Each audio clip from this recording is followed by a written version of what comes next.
واپس آپ اپنے مقام پر آسمانوں میں تشریف لے گئے. حضرت یہ اسلام کا عقیدہ ہے.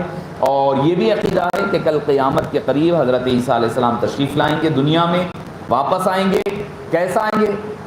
فرشتوں کے کاندھوں پر سپورٹ رکھتے ہوئے, کاندھوں پر اپنا ہاتھوں کو رکھتے ہوئے اتریں گے. فجر کا وقت ہوگا اور دمشق کی جامع مسجد ہوگی جس میں حضرت امام مہدی علیہ السلام فجر کی نماز پڑھا رہے ہوں گے. ایسے موقع پر حضرت عیسیٰ علیہ السلام کا نزول ہوگا اور حضرت عیسیٰ علیہ السلام امام مہدی کے پیچھے نماز ادا کریں گے. پھر دجال کو ختم کریں گے, دجال کا خاتمہ کریں گے حضرت عیسیٰ علیہ السلام. جنگیں ہوں گی, پھر اس کے بعد دنیا میں امن و امان قائم ہوگا اور عدل و انصاف قائم ہوگا. خنزیر کا خاتمہ ہوگا, سود کا خاتمہ, ساری چیزیں تبدیل فرما دیں گے. فرمانے کے بعد پھر اس کے بعد آپ نکاح فرمائیں گے. حضرت عیسیٰ علیہ السلام آنے کے بعد 40 سال رہیں گے, اور جب دنیا میں آئیں گے آنے کے بعد پھر پورے 40 سال رہیں گے. تو یہ 33 پلس 40 73 یا 74 ایئرس کی ایج ہوگی حضرت عیسیٰ علیہ السلام کی. دنیا سے پردہ فرمائیں گے, نکاح کریں گے, اور اس کے بعد جب دنیا سے پردہ فرمائیں گے تو پھر اس کے بعد آقا کریم علیہ السلام کے روضہ مبارک میں جو 3 جگہوں کے ساتھ چوتھی جگہ خالی ہے اس مقام پر آپ کو تدفین کیا جائے گا. روضہ مبارک میں سرکار دو عالم صلی اللہ علیہ وسلم ہے پہلے, آپ کے سینے مبارکہ کے قریب حضرت ابوبکر صدیق کی مزار ہے, پھر اس کے اور نیچے قدموں کے قریب قریب حضرت عمر کی مزار ہے. چوتھی جگہ جو ہے خالی ہے, جس کے بارے میں اکثر کی یہ رائے ہے کہ وہاں پر حضرت عیسیٰ علیہ السلام کی تدفین عمل میں آئے گی. تو یہ ہے حضرت عیسیٰ علیہ السلام کے بارے میں اہل سنت اور مسلمانوں کا عقیدہ.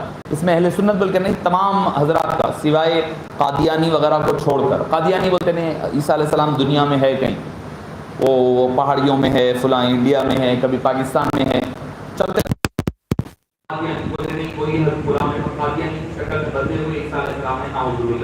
ہمارا یہ عقیدہ نہیں ہے. نہ ہمارا عقیدہ ان لوگوں کی طرح مذہبی حضرات کا عقیدہ ہے, نہ قادیانیوں کا عقیدہ ہے.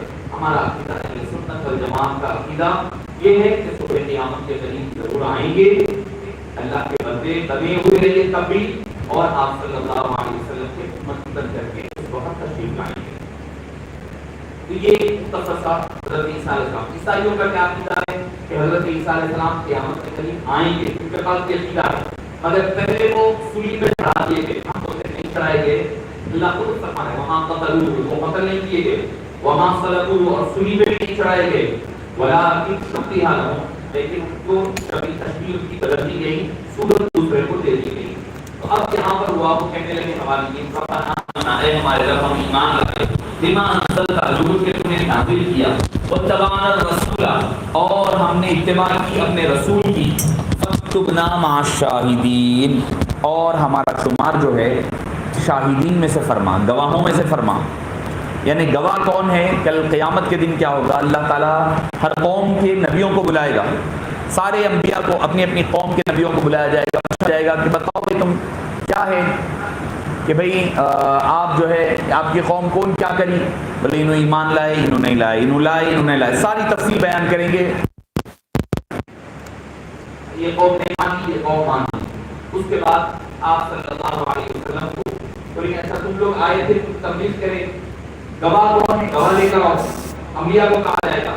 تو آقا کریم علیہ السلام اپنی امت کے لوگوں کو بھیجیں گے گواہی دینے کے, امت کی امتیوں کو بھیجیں گے, پہلی قوم کی گواہی دینے کے, جاؤ جا کر کے ابو بکر جا کے امت موسیٰ کی گواہی دو, اے امت جاؤ جا کے امت داؤد کی گواہی دو, صحیح دینے کے کیا تھے بتاؤ.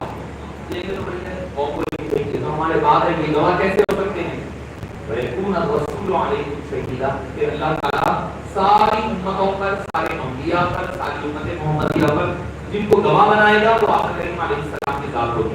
فرمائے کہ میں گواہی دیتا ہوں کہ یہ سب کہہ رہے ہیں. تو وہ کہہ رہے ہیں فَاكْتُبْنَا مَعَ الشَّاهِدِينَ, جو گواہی دینے والے لوگ ہیں انبیاء کرام اور امت محمدیہ کے نیک لوگ, اور آقا کریم علیہ السلام ہمارا شمار ان لوگوں میں فرما. وہاں کرو, اور لوگوں نے پلاننگ کی. مکر کا معنی ہوتا ہے پلاننگ کرنا, ارادہ کرنا. مگر اردو میں چونکہ مکر کرنا برے معنی میں استعمال ہوتا ہے, تو اسی وجہ سے اپنے علماء کرام نے فرمایا اللہ کے لیے, حالانکہ ہے ومکر اللہ, مکر کا لفظ اللہ کے ساتھ ہے مگر اللہ کے لیے استعمال نہیں کرنا کیونکہ بے ادبی ہوگی. مگر مطلب گندہ, کسی کو پلاننگ کرنا, گندے